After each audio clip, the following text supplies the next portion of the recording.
Oftentimes, all a family wants to hear is that they're doing a good job.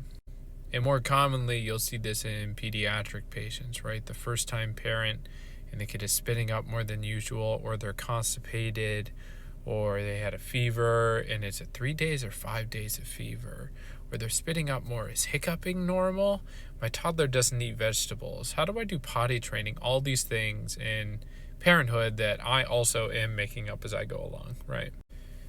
But I feel like we don't give proper attention to the children of geriatric patients or the spouses of chronically sick adult patients.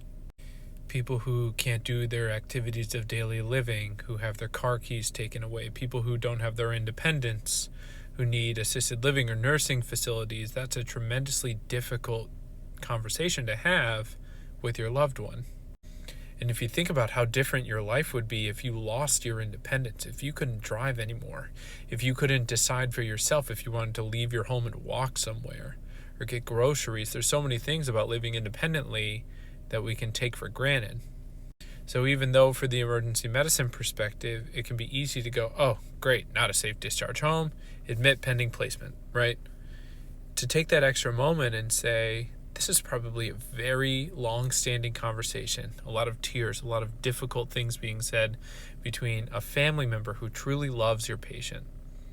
And it's good to respect that for the significance that it holds, because oftentimes that loved one just wants to hear that they're doing a good job, that they obviously are showing in their own way the best interest for the patient.